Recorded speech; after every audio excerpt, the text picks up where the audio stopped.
নমস্কার, সকলে কেমন আছেন? আশা করি সকলে ভালোই আছেন।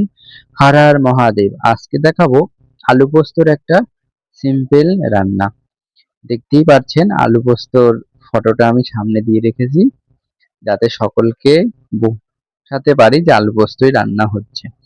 যাই হোক, আপনারা রান্নাটা দেখলে বুঝতেই পারবেন এটা আলু পোস্তই রান্না হচ্ছে।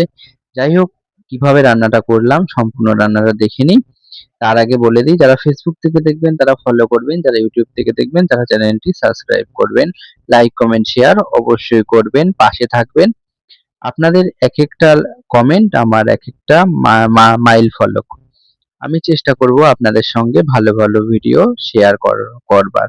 চলুন যাই এবার দেখিয়ে নিই রান্নাটা কিভাবে করেছি আমি। এই দেখুন, যে পোস্তটা দেয়া হবে সে পোস্তটা বেটে হালকা একটু সর্ষের তেল দিয়ে আমি টিফিন বাটিতে করে ঢেকে রাখছি। আপনারাও এইভাবে রাখতে পারেন। তারপরে কড়াই বসিয়ে গরম করে তেজপাতা, শুকনো লঙ্কা, কালো জিরে ফোড়ন দিয়ে আলুগুলো দিয়ে এবার ভালো করে ফ্রাই করে নেব। এবার হালকা একটু আদা বাটা দিয়ে দেব। এটা কিন্তু আলু পোস্তর মাস্ট মশলা। আদা বাটা আর কাঁচা লঙ্কা এ দুটো কিন্তু আলু পোস্তর মাস্ট রান্নার রেসিপি। আপনাকে যদি আলু পোস্তটা ভালো করতে হয় বা সুস্বাদু করতে হয় তাহলে আপনি এইটা স্কিপ করলে কিন্তু হবে না। এই মশলাটা আপনাকে ইউজ করতেই হবে। দিয়ে দিচ্ছি সামান্য মতো হলুদ, জাস্ট কালারটা আনার জন্য। কেন, যেখানে আমি রান্নার কাজটা করি বা যেখানে যাদের জন্য রান্না করি তারা একটু কালারফুল না হলে খেতে পারে না। যেহেতু আলু পোস্তটা এমনি তাই হওয়ার কথা, কিন্তু তবুও আমি একটু চেষ্টা করলাম হালকা একটু কালার আনবার। একটু কালার এসেছিল হালকা, আপনারা লাস্টের দিকে দেখতে পারবেন। যাই হোক, আপনারা কে কোথা থেকে দেখছেন অবশ্যই কমেন্টের মাধ্যমে জানাবেন, লাইক কমেন্ট শেয়ার করে পাশে থাকবেন। আশা করি বুঝতে পারছেন যে আলু পোস্তর কালারটা হলুদ হয়েছে হালকা। এই হালকা হলুদটাই থাকবে, এর চেয়ে আর বেশি হলুদ হবে না।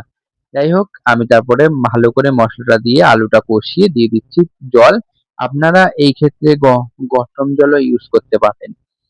হ্যাঁ, আপনাদেরকে একটা আমি বলেছি যে প্রত্যেকটা রান্নার সাথে আমি একটা করে টিপস দেব। সেই টিপসটাই আপনাদের দিচ্ছি। আপনারা এই আলু পোস্ত তরকারিতে গরম দুধ ইউজ করতে পারেন, তাতে রান্নার টেস্টটা অনেক সুন্দর হবে। আমল দুধ বা পাউডার, আমল দুধ বা এমনি যেটা প্যাকেট লিকুইড দুধ বা গরুর দুধ, যেই দুধই হোক আপনারা হালকা একটু দিতে পারেন। তাতে আলু পোস্তটা খুব টেস্ট হবে। হ্যাঁ, আলুর সাথে কিন্তু হালকা কটা আমি টমেটো দিয়ে দিয়েছিলাম যাতে টেস্টটা আরো সুন্দর হয়। আপনারাও করতে পারেন, কোনো অসুবিধা নেই। যাই হোক, আমার রান্নাটা এই অবধি কমপ্লিট হয়ে গেল। গল্প করতে করতে সেই রান্নাটা নিয়ে নিচ্ছি, তোমরা দেখতে থাকো। এইভাবে তোমরা আলু পোস্ত রান্না করে অবশ্যই কমেন্টে জানাবে যে কেমন হলো। আর আমার ভিডিওগুলো কেমন হচ্ছে অবশ্যই কমেন্টের মাধ্যমে জানাবে।